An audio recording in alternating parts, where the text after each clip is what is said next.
Shall we start the class? Yes, ma'am. Okay. Good evening, both of you.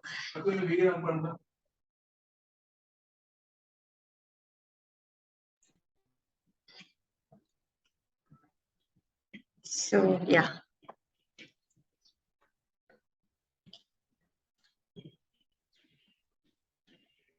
So, Harina, hope you have listened to the earlier audio of us or video of us. So if you have a continuation, it will be really, helpful for you. And also, if you have some doubts or if you need any clarifications regarding the previous topics and things that we discussed, you can ask before we start a new class. Okay, that's how we can follow the pattern. So if you have some confusions, we can clarify that and then we can proceed with the new one.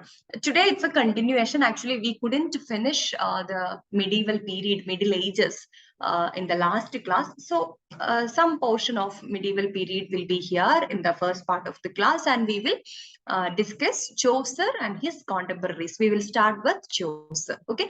Till then, we'll go with in a flow. We'll go with the literary history, the major figures, and all those things. So till this point, it would have been like slightly boring for you because it is full of history and all these things. And already I told you, as you are UG students, it may not be that easier for you to identify or grab all the information in the first hand itself. Okay. It needs so much of effort. So if you cannot understand something, don't worry. You can continuously listen to the videos, and then definitely you will get a clear idea. Okay. So I hope there are no confusions. We'll just have a continuation of what we had in the last class. Actually, we were discussing the major events during the last Middle Ages. Okay, like the Middle Ages can be divided into two: the early period, the early Middle Ages, and the late Middle Ages. And what happened in the late Middle Ages or the high Middle Ages? That is what we were discussing in the last class. We have almost discussed all the major occurrences during this time. The Great Famine, the scarcity, and because of this heavy rain and the exploding population, what happened in the farming and all, and the peasants were struggling like anything. And the Black Death, of course, the plague. Okay, because of plague, people struggled and many people died. Then 100 years of war was there.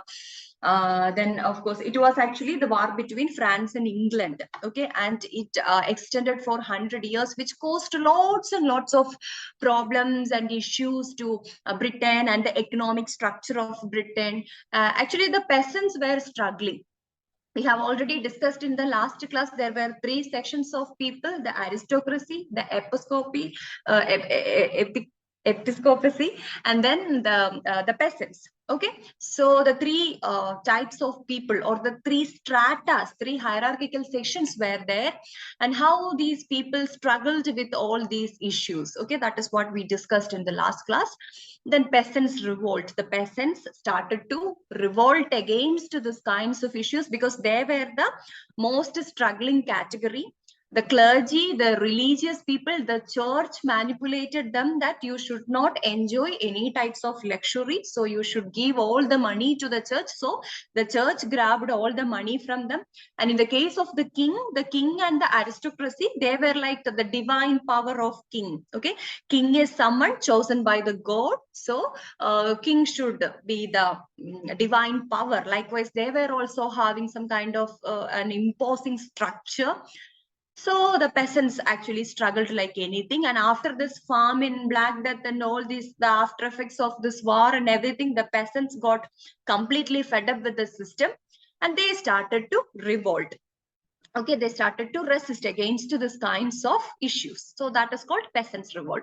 Then fall of Constantinople, we were discussing from the first class itself. Okay, the Roman Empire, the Western Roman Empire, the Eastern Roman Empire, and how it collapsed with the Ottoman Turks. And then they were storing all these Greek classical, Roman classical literature and everything. They were storing here in the monasteries of Constantinople. And the monks during this war, they escaped with all these books. And now the books and the literature and everything started to spread all over the world. And that is the beginning of Renaissance. Okay, so hope you remember all those things. Invention of printing press, that also we discussed in the last class. Actually, it was Gutenberg who introduced it into Europe, and William Caxton introduced a printing press in England, and so the literature and everything started to get printed, and that created a huge impact on the society. Then comes Wars of Roses. I think we couldn't discuss Wars of Roses in the last class. Actually, I told you that was a civil war. Civil war means the war happens within the country. Okay, the 100 Years of War was between England and France. Okay, that is like not a civil war, that is an international war between two countries. But civil war is something that happens within a country, and for getting the throne, actually two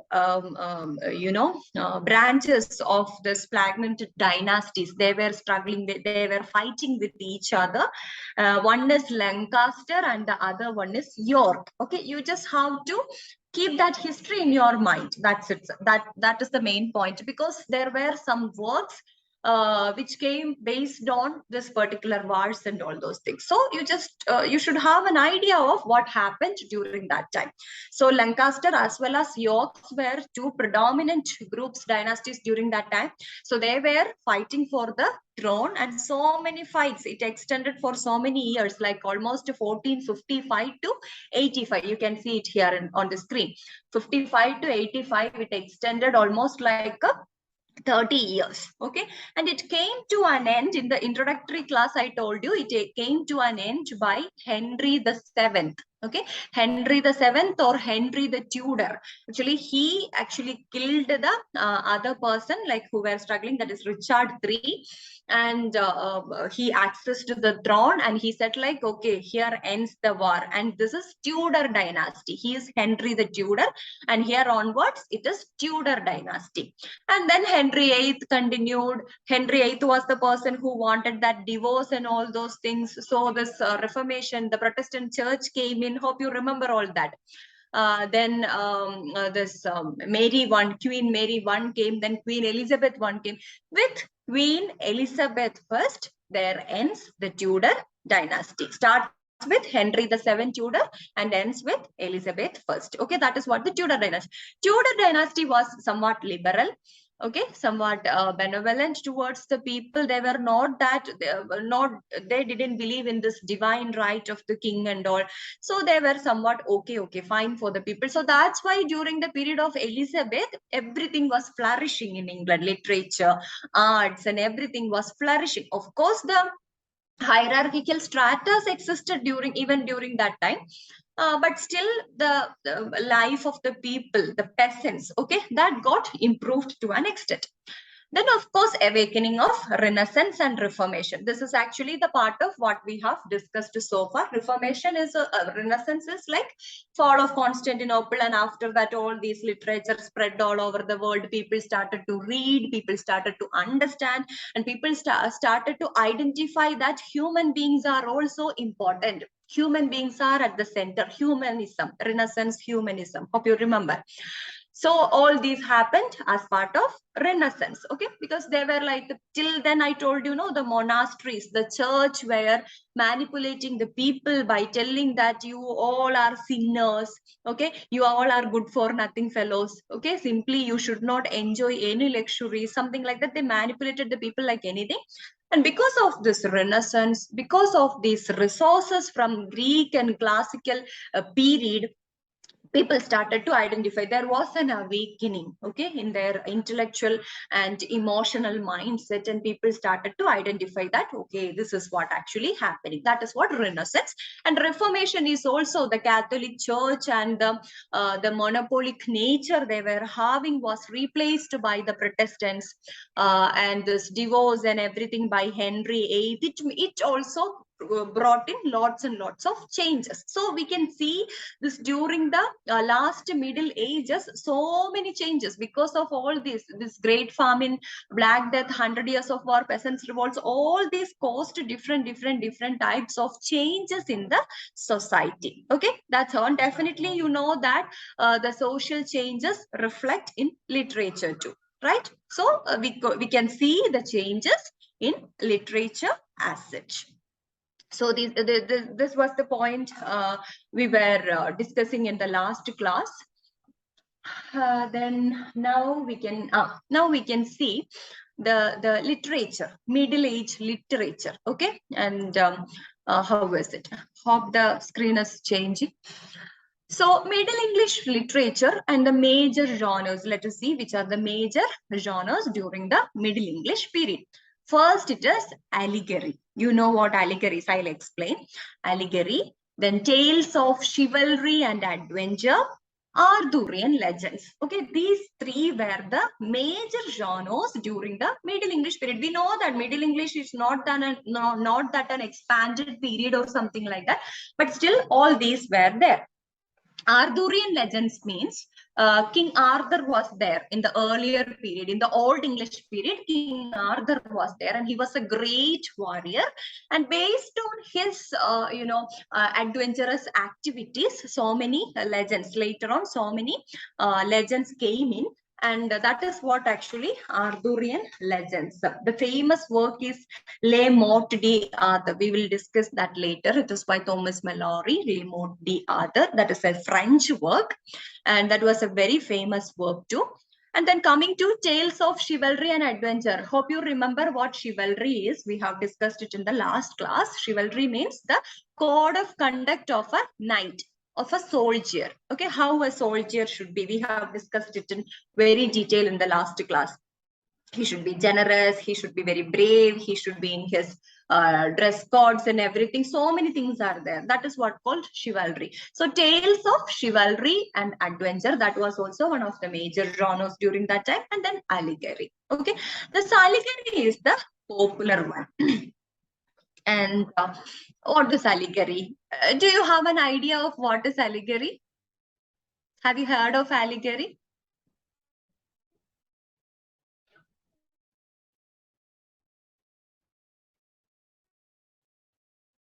Shakti, Harina, have you heard of this before? Yes, ma'am. Yes, ma'am. Yes. Okay. So you know what is an allegory is. Okay. That is the concrete representation of an abstract idea. Okay. That means it can be either in prose or in verse. Anything is possible. And personification. Personification means giving life to an inanimate thing. Just for example, this is a pen, and I am giving a life to this pen. I am considering this pen as an as something which has a life. Okay, and I'm giving feelings to that pen. That is what called personification. So personification is also very important in the case of allegory. Okay, at least 2 levels of meanings will be there in the case of allegory. That means characters. How the characters will be? The characters will be representing qualities or ideas. Like there is a character which is called happy. Okay, happiness. Happiness is represented by a character. Just imagine. Now we have seen such, you can see such random videos in YouTube and all. If salary was a person, what to say, if something was a person or something like that, we used to personify the abstract ideas into a concrete form. That is what called allegory, allegorical representation. The qualities or ideas, the happiness, the sadness, or religion. Religion is actually an idea. We can't touch religion, or we can't specifically explain this is what religion is. It is like an abstract idea. Okay, so religion can also be what to say, personified and addressed in terms of concrete ideas. And there are 2 types of allegories in general, not only in Middle Ages, but in general, there are 2 types of allegories. One is political and historical allegory, and the second one is allegories of ideas. Okay, these are the 2 types. Political and historical allegory, there is an example like Absalom and Achitophel, okay, by Dryden. That is an example for political and historical allegory, because political situations and historical context will be addressed like this abstract ideas and things like that. And then likewise, allegory of ideas is the best example is John Bunyan's Pilgrim's Progress. You might have heard of this work, Pilgrim's Progress by John Bunyan. This is also one of the Best examples for allegory of idea.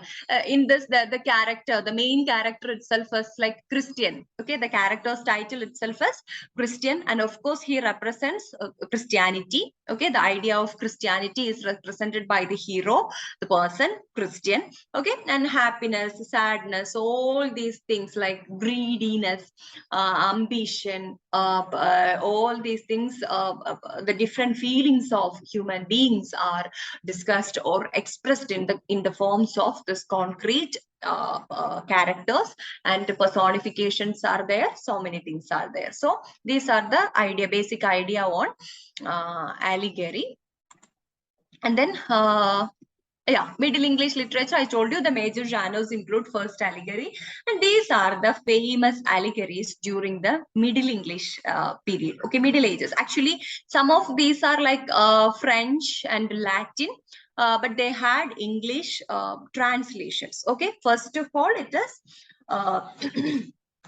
Roman de la Rose. Okay, Roman de la Rose, or the Romance of the Rose. Actually, this is a French work. Okay, Roman de la Rose is a French work, and the English version is the Romance of the Rose.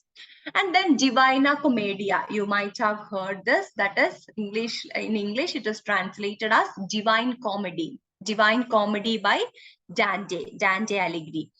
And then the Pearl. The Pearl is another allegory. Actually, we don't know who is the author of the Pearl. That is an anonymous work which might have written in 14th century. Okay, 14th century. It's an elegy type of a work.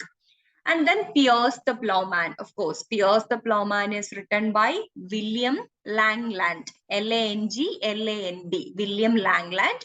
William Langland is the contemporary of Shakespeare. Chaucer. Sorry, Langland and Chaucer are contemporaries. Okay, so William Langland's Piers the Plowman.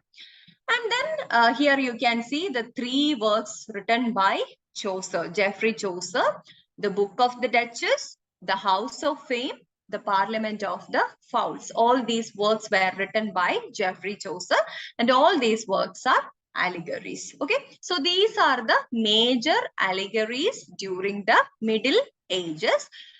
Roman de la Rose is a French work, and Divine Comedy by Dante. The Pearl is anonymous. Piers the Plowman by William Langland. Then all the other three works are by Geoffrey Chaucer. Okay. Then there are also so many allegories, still a very popular genre, and we still have lots and lots of works. Later also we had lots and lots of works having this allegorical nature. One is, of course, Pilgrim's Progress. We have discussed John Bunyan's Pilgrim's Progress. Then, of course, we have the Triumph of Life. Triumph of Life by, are you familiar with this title? Triumph of Life is by Shelley, a romantic writer, P.B. Shelley. Okay, the Triumph of Life. And also, that is by Shelley. And another work, the third one, The Fall of Hyperion. The Fall of Hyperion, A Dream. This is by Keats. Again, the romantic writer John Keats is the author of The Fall of Hyperion, A Dream. And then this is like very common, and you must be familiar with this, Alice Adventures in Wonderland. Alice in Wonderland. It is written by Lewis Carroll in 1865. This is also an allegorical work. The News from Nowhere. News from Nowhere is by William Morris. William Morris wrote this work in 1890. Okay, News from Nowhere. Finnegan's Wake. Finnegan's Wake by James Joyce. James Joyce wrote it in 1939. Okay, so these are the later works which are considered to be allegories. You can track, or you can memorize all these works, because these are allegories. I told you in the first class, no, you can eliminate lots and lots of options based on the knowledge that you are having. So if a person asks, okay, The Fall of Hyperion, then easily you can, which is not an allegory among the following options. Then if The Fall of Hyperion is there, then definitely, okay, Fall of Hyperion is by Keats, and it's an allegory. You know that, right? So likewise, you can keep it in your mind. That's why I just included it. Otherwise, it doesn't have any connection with the Middle Ages. Okay. Then, yeah. Then another genre is like chivalric romances. Chivalry we have already discussed, even in the last class we discussed. That is the code of conduct of a soldier, of a knight. Okay, how a knight should be, all those things. So chivalric romance was also very famous. In the first slide, before some slides, I gave you three these things, bulletins. Like one is allegories, and the second one is chivalric romances, and then chivalric romances as well as chivalric adventures. And then the third one was Arthurian legends. Actually, these two are very important. Allegories and chivalric romances are very important. And chivalric romances means knighthood and chivalry were very famous themes in the medieval literature, very famous during that time. Actually, it originated in France. Okay, chivalric romances. Like when I'm giving you the lecture, meanwhile, if you could take some notes, it will be like very beneficial for you. Because when we write something, we can memorize it like much more easier rather than listening. If you write, then definitely you can remember it, and your own notes will help you a lot. So this chivalric romances have an origin in France. Then it was written in prose or verse, okay, and concerned adventure, romance, and courtly love. These three were the major concerns of chivalric romances. And what is this courtly love? C-O-U-R-T, court. Okay, the king's court, the palace's court, courtly love. Courtly love means it suggests an ideal or spiritual kind of a love. Okay, courtly love prescribes some codes of behavior between the aristocratic love. How some aristocratic people fall in love with each other, and what are the code of conduct they should still proceed with. All those things will be the content of courtly love. Like most probably this has a basic tendency, basic features, like a man falls instantly in love with a beautiful lady, kind of love at first sight thing, and exhibits symptoms of sometimes ill health and anxiety. This person may be having some ill health, so the lady also will feel like very sad for this person, and some anxiety issues and all those things. Then sometimes this person becomes the lady's servant. Okay, still we can see this kind of drama in our films or serials or something like that. Then becomes the lady's servant, and then the lady as well as this person is a soldier, a knight. Okay, mostly that is what the chivalric romances are with. And then these people will have a better space and time to interact with, and they will have a better understanding with each other. And most probably this lady will be a married woman. Okay, so most probably it will not end with a proper marriage or something like that. That's why I told in the beginning, like it's kind of a spiritual love or something like that, and they have certain code of conduct and things like that, like ununited love stories. So that is what courtly love is. And then all these are the major themes of chivalric romances. That is the courtly love, the adventure, and the romance. And these elements of chivalric romances include the idealization of the hero. Hero is the perfect one. Hero will be having all sorts of quality, very brave, very handsome, and very talented, very much accessible to everyone, who involves or interacts into the matters of the weak and women or the children or something like that. He'll be the savior kind of a figure. So all these things will be there. Okay, and the hero's identity will be mysterious. What kind of an identity this person is having, all these things will be mysterious. And the hero's willingness to comply with the caprices of the lady, everything will be like very much of idealization. Then use of supernatural elements to generate suspense. That will also, sometimes some fairies, introduction of some fairies or something will be there. So they can increase the surprise element of that particular work because of that.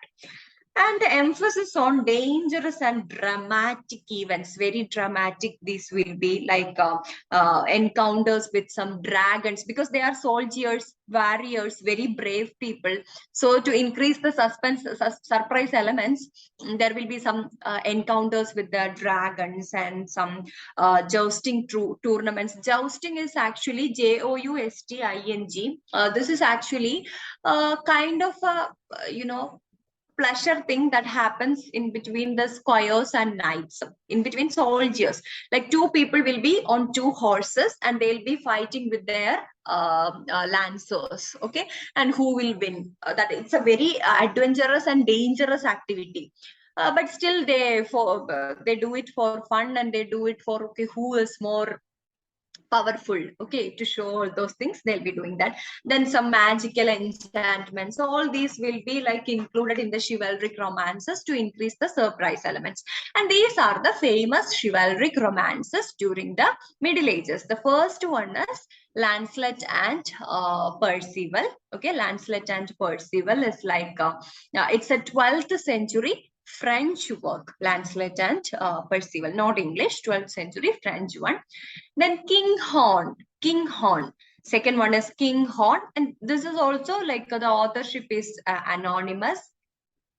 And first one, the authorship is there. Actually, it's not that important, but still, Crétin de Troyes is the author of Lancelot and Percival. That's a French work. And then King Horn, authorship is anonymous.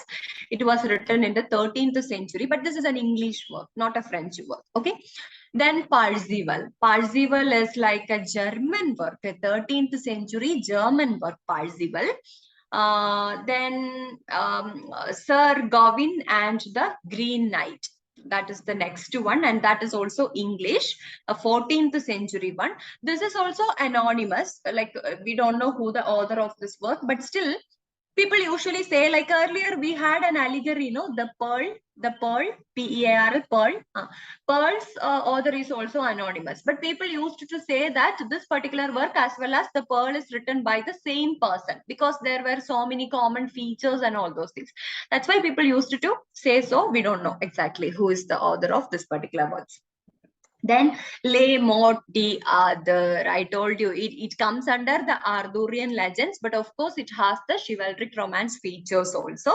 It is written by Sir Thomas Malory, and this is an English work in the 15th century. Actually, this is a very popular work. Even now we have so many references to this work by many people. Le Morte d'Arthur.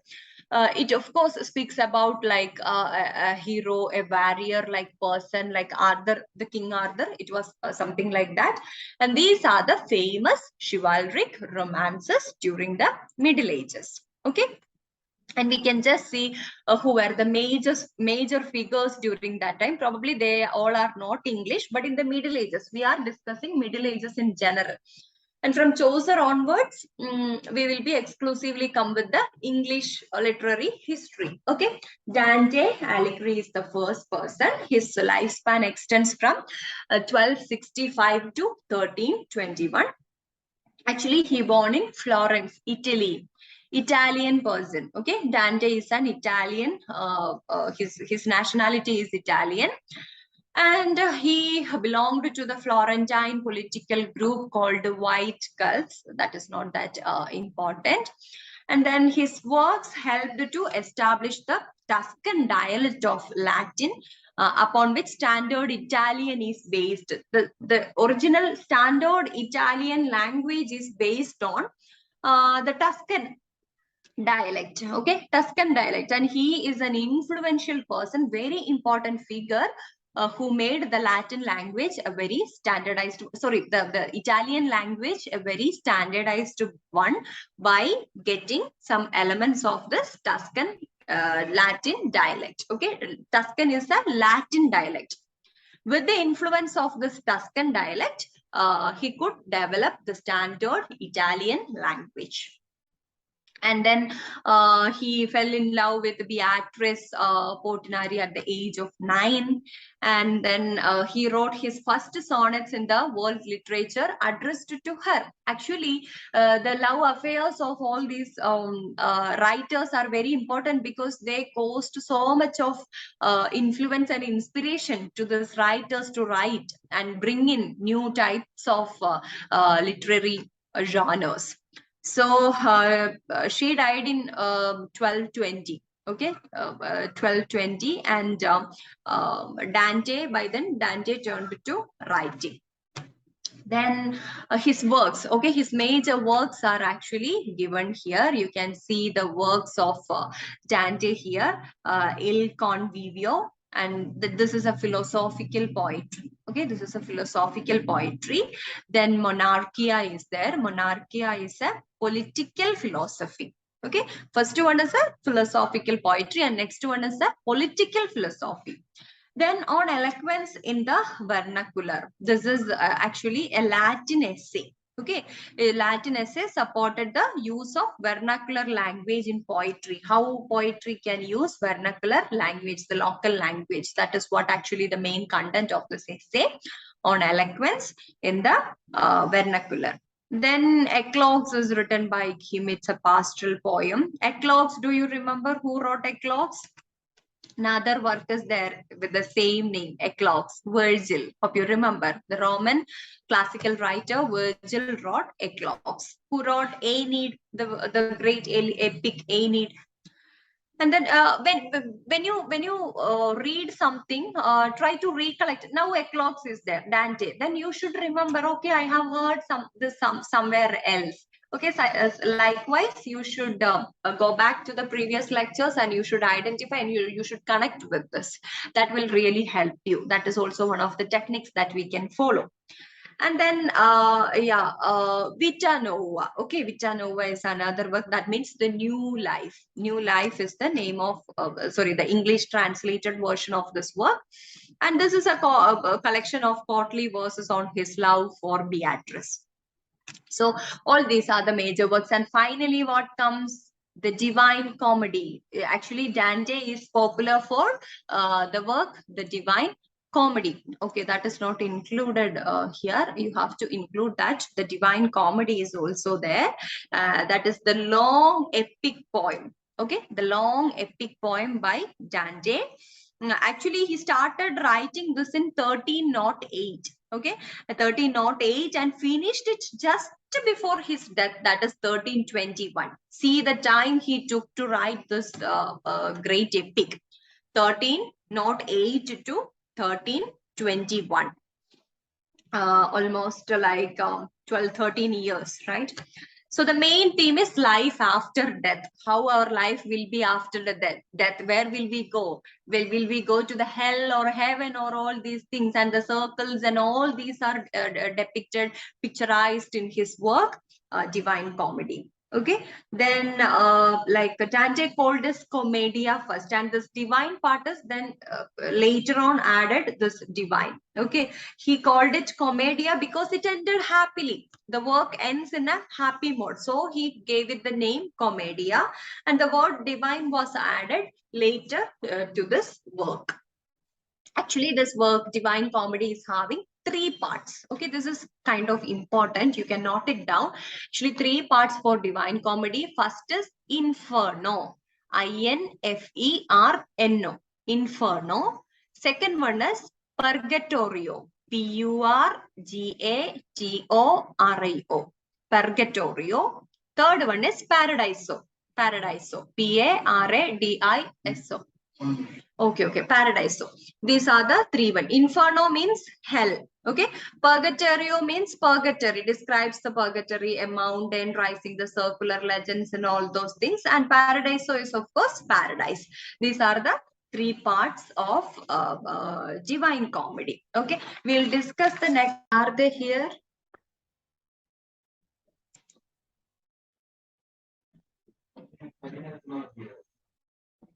Shakti is here.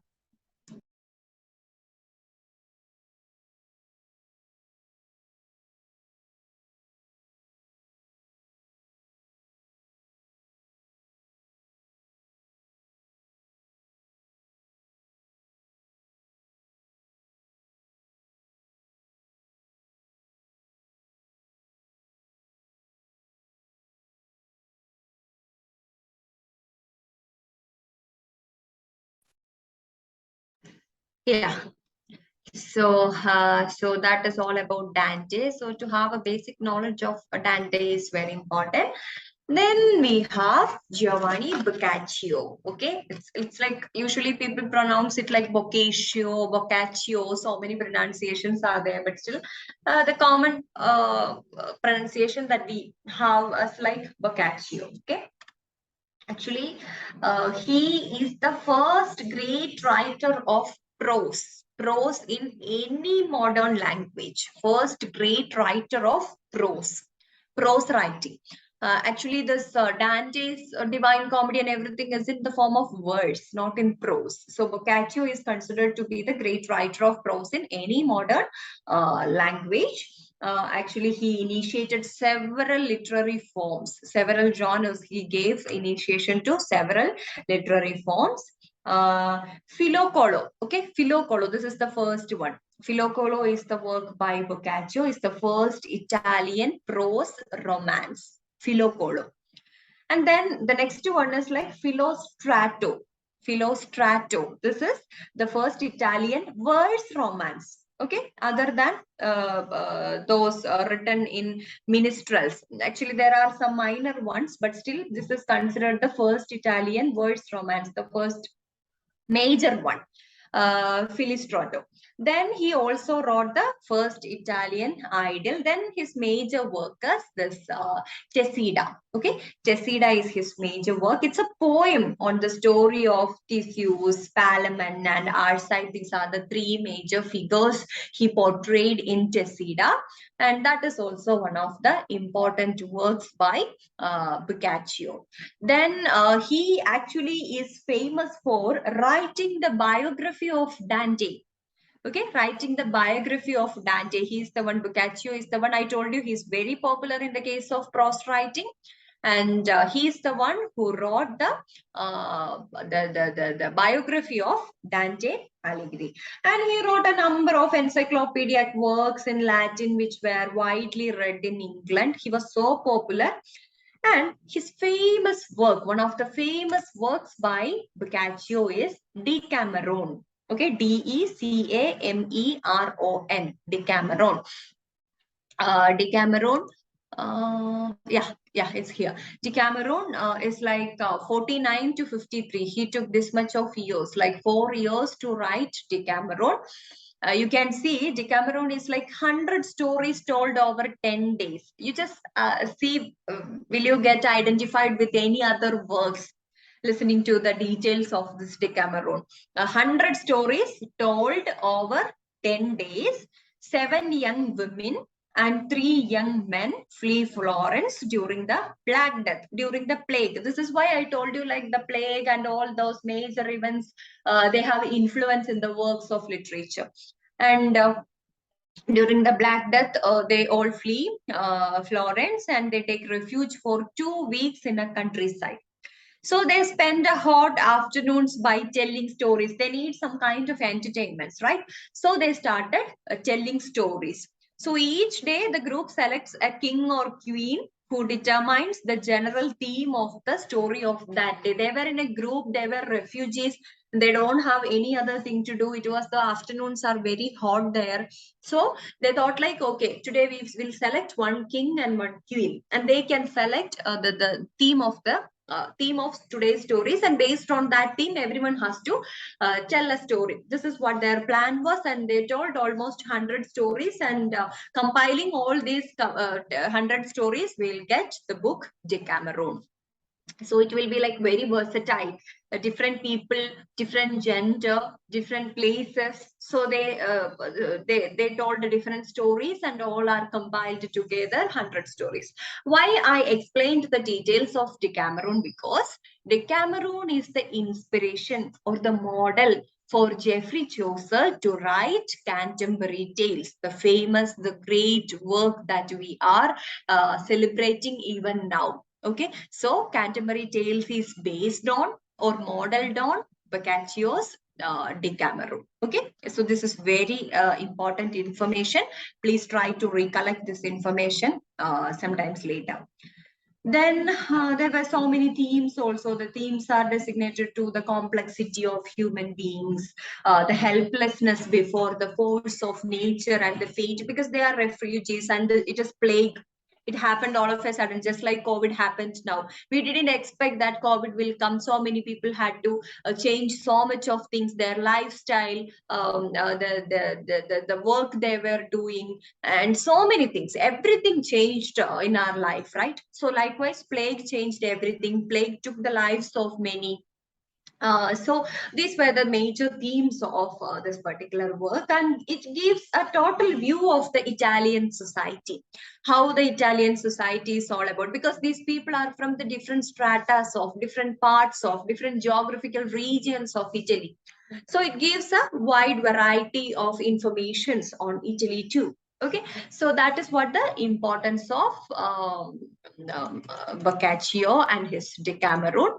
And then comes Francisco Petrarch. I don't know whether you remember the name of Petrarch, because I told you the Italian Petrarch is the father of humanism, Renaissance humanism. We told you human beings at the center, human beings are not sinners, human beings are very important. So likewise, we had this humanist consciousness. And Francisco Petrarch is the founder or father of this humanism. Okay, he's an influential scholar who was crowned the poet laureate in Rome. He was the poet laureate in Rome, and he's also known as the father of humanism. He is a wide traveler. He traveled widely to discover the manuscripts of the works by classical writers. Okay, he wanted to, because after the fall of Constantinople, he wanted to get all these things. So he traveled here and there and there and here, and he collected all these details. Okay, and likewise he improved his intellectual skills, and he is known as the father of humanism. He established that there is no essential conflict between classical and Christian thought. And then he also contributed a lot, almost 400, more than 400 poems, actually, mostly sonnets. And he is the one who initiated this Italian sonnets also. Sonnets have its origin in Italy only. Then later, we got introduced it in England and other sonnets, then Spenserian sonnet, Shakespearean sonnet, English sonnets. We have so much of varieties of sonnets now. But Petrarch is the initiator who contributed this sonnet genre, and he has written almost 400 plus poems, and most of the poems were sonnets. And 366 of these are in the sonnet sequence, and that is called Canzoniere. Okay, this is a collection by Francisco Petrarch, Canzoniere, and almost 366 of his poems, sonnets, are included in this particular collection. Okay, then he it's like familiar letters is one of the many volumes of letters, or the epistles, letters otherwise known as epistles, written by Petrarch in Latin. That is also very common. Like other than sonnets, what is famous about Petrarch is like the familiar letters that he has written. Okay, actually the sonnets, it originated in Italy during the 13th century. Okay, in the 13th century, the sonnets originated, and Petrarch is the person who perfected or who made clear that, okay, this is a sonnet, this is the structure of the sonnet and all those things. Actually, I don't know whether you are familiar with this sonnet. Sonnet is like 14 lines. In a sonnet, you can see 14 lines of iambic pentameter. It's divided into octave and a sestet. Octave means one second, divided into an octave. Octave means 2 quatrains. Octave means 8 lines. And 4 lines of a quatrain will be there. Another quatrain will be there. 4 plus 4, 8. And this 8 will be together. Okay, that is called an octave. This 2 quatrains, you know that what a quarter is. Quarter is like 1 by 4, right? So like 2 fours, like 4 plus 4, 2 quatrains comes into 1 octave, that is 8 lines. And then comes one sestet. Sestet means 6 lines. So 8 plus 6, 14 lines. Okay, so that's how a sonnet is structured, and mostly this ABBA, ABBA, CDC, CDC, or CDCD. That is the pattern usually we follow in Italian sonnets. Actually, Spencer has brought in some changes in this the structure. Okay, and that's why it is called Spenserian sonnet. And English sonnet or Shakespearean sonnets are similar. Okay, they are actually a replica of what the Italian sonnet is. So it goes like that. Then he employed artificial love themes and Petrarchan conceits and all these things in this sonnets and so. And then comes the major English works of this period. Okay, English works of this period where, like, first of all, Lyman's Brut. Lyman's Brut is the main work. Actually, this is a long poem about the history of Britain. Long poem, history of Britain. It's named after Britain's mythical founder, Brutus of Troy. Brutus of Troy is a mythical founder of Britain. We know whether it is a fact or a myth, but he is considered to be the mythical founder of Britain. And that's why this is titled like Lyman's Brut. Then it is of course based on another work called Roman de Brut. Okay, then last alliterative poem before the alliterative revival. This is what all about Lyman's Brut. And then the Owl and the Nightingale. The Owl and the Nightingale. Actually, this is like a debate poetry. Debate poetry. This is the first debate poetry to our knowledge. Debate poetry means poet is sitting somewhere and the poet is overhearing a debate between an owl and a nightingale. Okay, they both are like engaged in a debate. Actually, they are debating on which is better, happiness or sorrow, which is better. So happiness is given to one particular bird and sorrow is given to another bird, and they are debating with each other which is the better one, happiness or sorrow. So this is one of the earliest examples of this debate poetry. Okay. And then comes this Ancrine Rivel or the Ancrine Visi. Actually, this is a guide for anchorists, a monastic profession. That is a monastic profession. And the anchorite life was popular in Europe during this time. Okay, and this is all about that particular area, that particular category, anchorite. We don't know exactly who are the authors of these particular works. Okay, so this is what all about the Middle English literature. So we have covered Old English literature. Hope you remember the Old English grammar, the words, pronunciation, and all those things. And Old English literature, this Kinewulf, Caedmon, Venerable Bede in prose, and all those people. And coming to Middle English period also, there happen lots and lots of things. Middle English period can be divided into two, early and late. And during the late Middle English period, there happened this kinds of issues or problems, this Black Death, peasants' revolts, all those issues. And of course, Renaissance, Humanism, Reformation, everything happened during this period. And also we have this kind of people, Dante, Boccaccio, Petrarch, all these people belong to this Middle English period. And we also had some English people also, English works also were there, allegory, chivalric romances, and then Arthurian legends were the major genres of this time. So that is what all about the medieval literature. Now we will see a shift from this medieval period to modern period, because I told you in the first class itself, with Chaucer there begins the modern English literature, modern English poetry. That is what we call modern. Of course, we have modernist works in the 20th century. That is something else. But apart from this Old English and Middle English period, we started to have this modern English literature starting with Chaucer. Chaucer is a late medieval poet, and he is known as the father of modern English poetry. Modern English poetry. Okay. So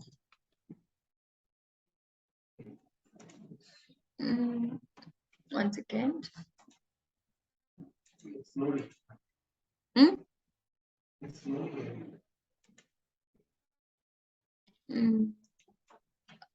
Give me a second.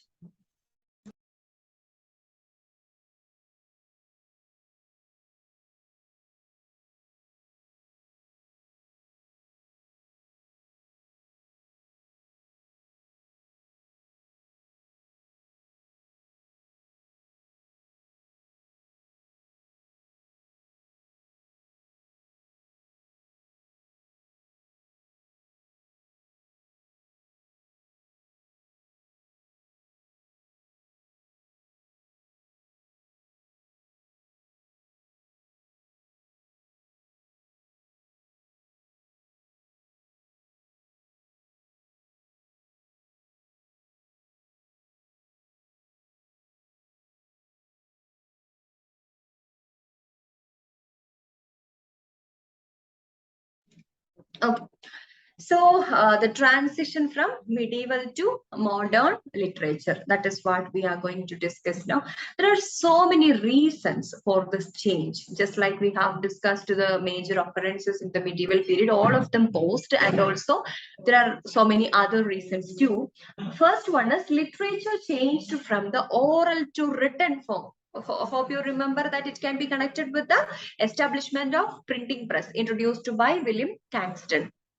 And this a transition from the medieval to modern, because people started to the things started to get printed. Okay, literature changed from the oral to the written form. Till then it was like oral literature. Okay, through verbal transmission, the literature transmitted to one generation to other generation, or one listener to another listener.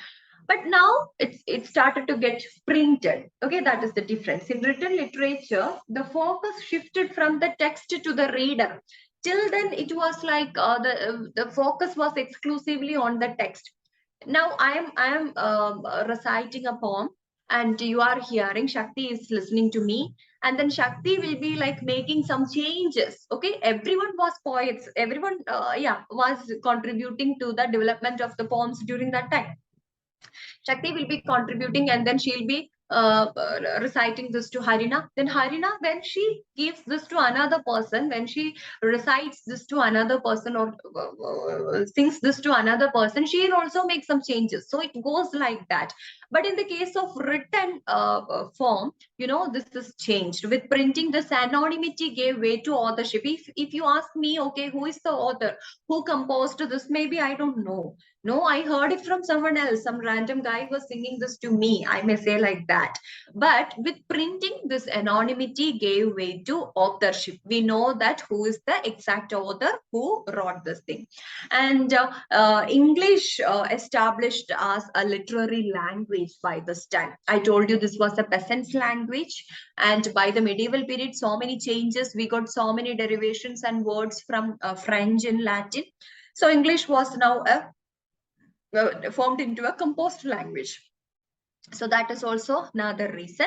Then chivalry and feudalism were on their decline. It started to end because of this French and Latin influence. This feudalism and this chivalry, everything came to an end.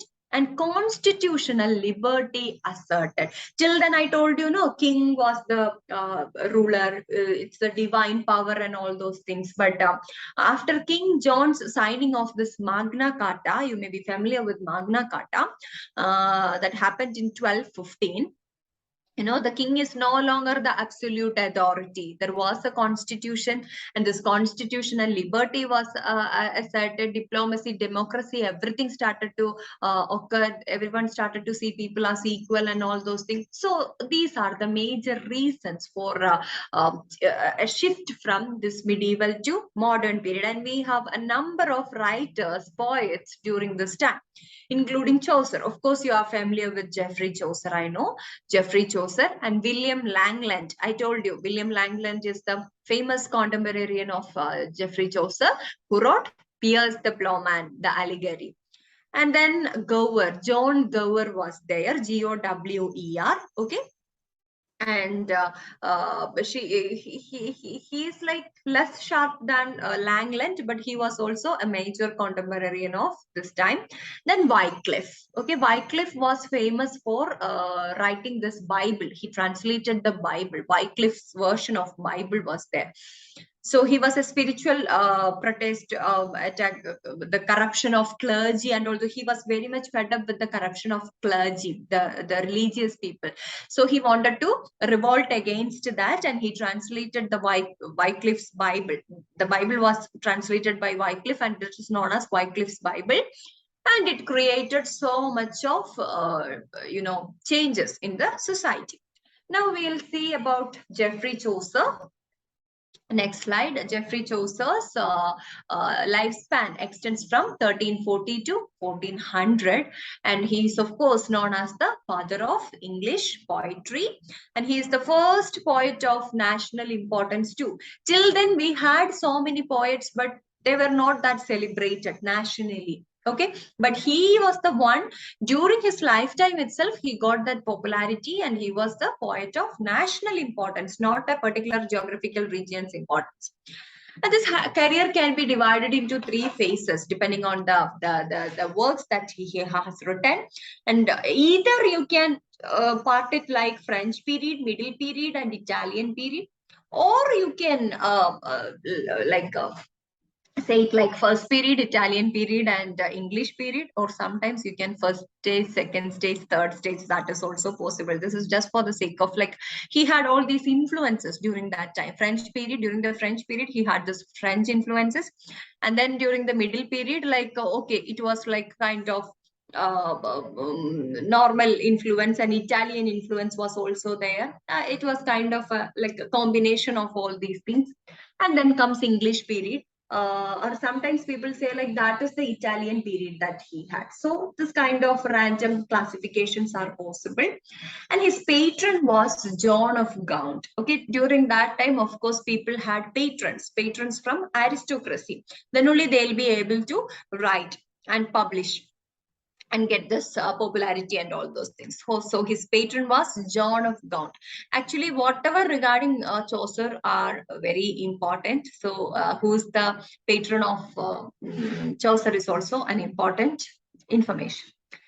Then this is also very important. East Midland dialect is the dialect chosen by Geoffrey Chaucer to write the works. Actually, in the introductory class, I told you when many writers started writing in French and Latin, Geoffrey Chaucer was the person who wrote it in English. Though it was a peasant's language during the English was not that a very reformed language during that time. Of course, reformations were there. English was developing, but still, it was still considered a peasant's language. But Chaucer chose English to be the language in which he will be writing. And he used this East Midland dialect. Okay. Then coming to Chaucer's, the period can be like this. Okay, early period like till 1370. He born in 1340 until 70. It is the early period, and the middle period can be till 1387. And then the last period is like after 87 to 1400. Okay, 1400. That is the time when he died. So coming to Chaucer's life, before going into his works, let me just give you a very brief introduction to his personal life. He is the son of a very wealthy London vintner, V-I-N-T-E-R. Who is a vintner? Wine merchant, okay, who sells wines. So Geoffrey Chaucer was the son of a wine merchant, a vintner. And he educated at St. Paul's Cathedral School and later at Inner Temple, where he studied law. Okay, law. He was an educated person. And in 1357, he became a noblewoman's page and moved to become a courtier, a diplomat, and a civil servant. Okay, these were the positions that he held. And Chaucer was, of course, he was a civil servant, and he was captured by the French during the Britannia expedition, when French people was colonizing Britain. That time, Geoffrey Chaucer also was caught. But he was ransomed by the king because he had close connections with the king, court, and everything. He was a civil servant. And then he got escaped from that. And from 1360 to 1366, we don't know anything about his life, what happened. Shakespeare also having this kind of some 7 or 8 years about which we don't have any idea. Okay, so likewise, Chaucer is also having a period from 1360 to 1366. We don't know what he did during that time, whether he imprisoned or whether he out or whether he wrote something during that time. We don't know anything. 1360 to 1366. And then his family, around 1366 onwards, we know what happened. Chaucer married Philippa Roet. Okay, Philippa Roet is the wife of Chaucer. Actually, she is a lady in waiting of the queen's household, the Tory of the queen. And then they are thought to have had 2 children, Thomas and Lewis. Thomas and Lewis are considered to be the children of Geoffrey Chaucer, and probably a daughter, Elizabeth. We don't know exactly about that. Actually, two sons and a daughter. This is what we have an idea. Actually, there is a work like a treatise on astrolabe, okay, written by Chaucer. This is dedicated to his son Lewis, Lewis, Lewis. Then in 1367, King Edward III was ruling. He granted Chaucer a life pension for his services because Chaucer was the person who contributed a lot in terms of his service as well as his literary potential. So King Richard III granted Chaucer a pension, a lifetime pension for him. And yeah, this is what all about his personal life. And then his career was also very eloquent. And then his death, of course, Chaucer died in 1400 of unknown reasons. We exactly don't know what is the reason for Chaucer's death. There is a speculation that he might have been murdered. That is also there. We don't know exactly what happened. And he was buried at the later came to be called Poets' Corner. Where is Poets' Corner? In Westminster Abbey. Westminster Abbey's Poets' Corner is the popular place where many of the celebrated poets got buried. Okay, and Geoffrey Chaucer was the first person who got buried there in the Poets' Corner in Westminster Abbey. And he was the first poet to be buried. That is what I told. And he had been the clerk of works to the palace of Westminster, so he got all those privileges. And coming to Chaucer's works, okay, early period, in the early period, middle period, and last period, I told you we can divide it into three. And in the first period, he has written translation of Roman de la Rose. Hope you remember Roman de la Rose, the allegory that we discussed, Roman de la Rose, the French allegory. Yeah, Roman de la Rose translation was done by Chaucer. Then the Book of the Duchess. Okay, these two were the works of early period. Middle period, the House of Fame, the Parliament of Fowls, then the translation of Consolation of Philosophy, then Troilus and Cressida, the Legend of All Good Women. All these works were written during the Middle Age. And last period, of course, Canterbury Tales, the great major work of Chaucer. So first, let's see the Book of the Duchess. Okay, Book of the Duchess is the first of Chaucer's dream visions. And it is written in octosyllabic couplets. It has a very long prologue, and then it depicts the sorrow of a knight. Actually, this is an allegorical lament on the death of Blanche. Blanche was the wife of John of Gaunt. Who is John of Gaunt? The patron of Chaucer. Actually, he was very much devastated with the death of his wife. So he was thinking, oh, what can be done and all those things. So this is what actually, so Chaucer wrote an allegorical lamenting poem. Then Lydgate. Lydgate is another, John Lydgate is another writer, a poet, and his A Complaint of the Black Knight is actually based on this particular work. Lydgate, A Complaint of the Black Knight is a work based on this particular work. Okay, and then I'm not going to tell the story of these works. If I say, it will be like too extended. So we'll go with the basic details of these works. Okay. And if you want to know more about this thing, you can ask, like, if you're interested to know, if you're very curious to know something like that, you can ask in between. I'll be explaining. Okay. Then the House of Fame. House of Fame is the second major work after 1374. The House of Fame belongs to the second period or the middle period of Geoffrey Chaucer. Actually, this is an unfinished dream allegory in octosyllabic couplets. Okay, and it echoes the Ovid, Virgil, Dante, all these people who wrote epics. Ovid's Metamorphosis, hope you remember. Virgil, that was not an epic, but still. Virgil's Aeneid, Dante's Divine Comedy. Okay, so these people were so popular, and this House of Fame reflects the characteristic features of all these writers.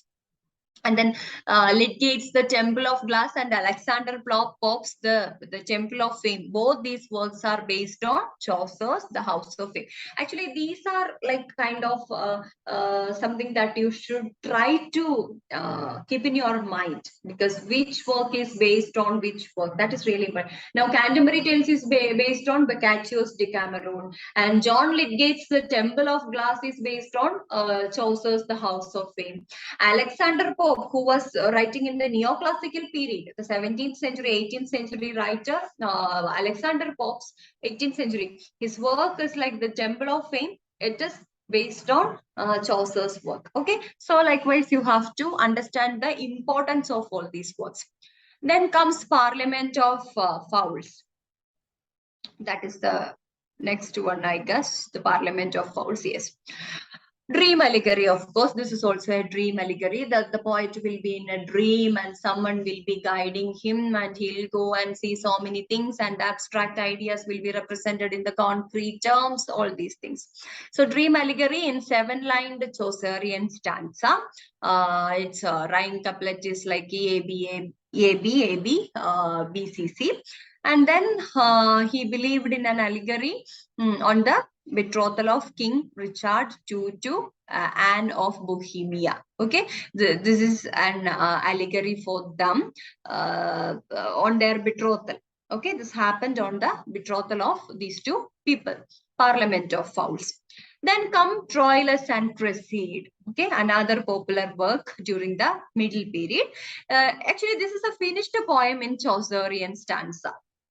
Finished poem, and it is dedicated to O Moral Gower. John Gower is a person I told you. It was he was a contemporary of Chaucer, and it is dedicated to O Moral Gower.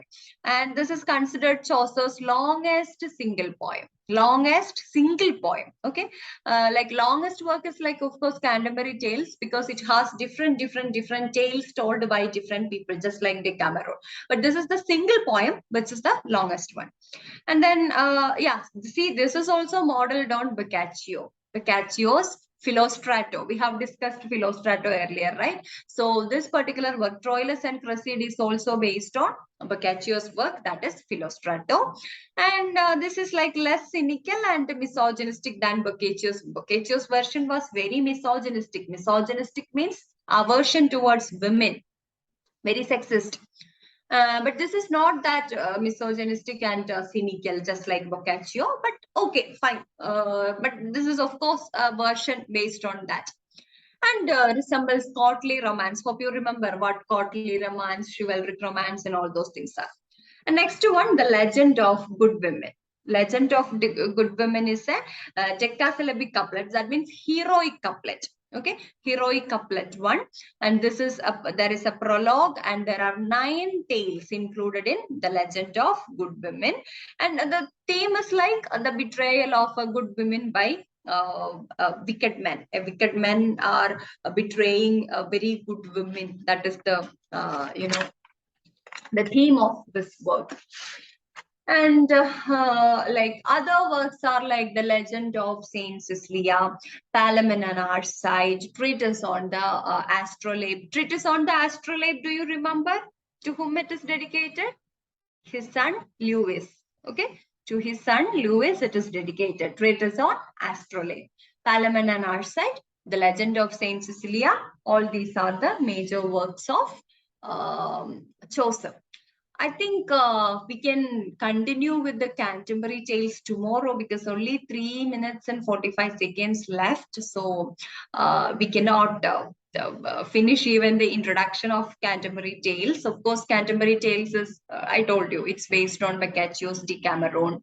And there is a general prologue to this work. So I'll tell some random things today, and we'll continue with Chaucer's Canterbury Tales tomorrow, and we'll discuss the details of Canterbury Tales also, like who are the important characters or the pilgrims.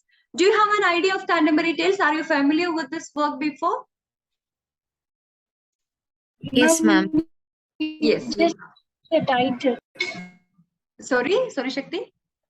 I don't know the entire story of that title. That's okay. That's okay. No problem. You should have a basic idea. That's enough. We will discuss because it's not like the other works of Chaucer. We have just had a glance of other works of Chaucer now, but this work we will discuss it in very detail. Who are the pilgrims and who was the host and where did they meet?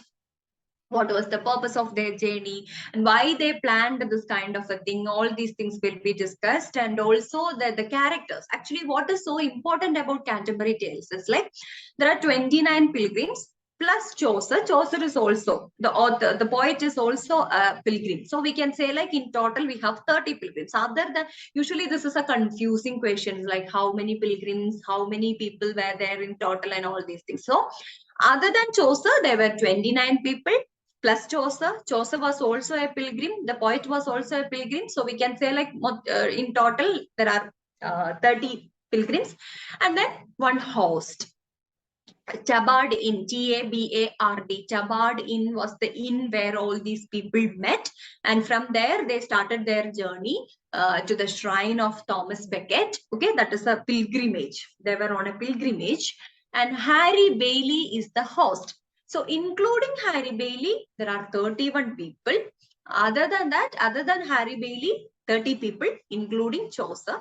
If you keep Chaucer also apart, there are 29 people. This is how it goes. And their plan was to like each person should tell 2 stories. On the way, 2 stories, and on the way back, 2 stories. So that was the plan actually. So 30 people, 30 into 4, how many stories? 120 stories. Okay, this was the plan they had, but unfortunately Chaucer also couldn't finish all these stories. There were only like 23 24 stories, 24 stories, yeah, told by all these people in total. Okay, that's how it goes. So we will tell all these details tomorrow. Yeah, we'll tell all these details tomorrow, and also we'll discuss all these characters, different characters, this 29 characters, right?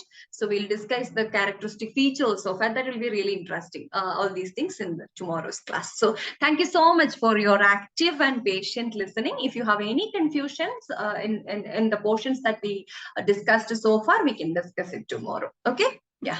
Thank you so much. Thank you, ma'am. Thank you.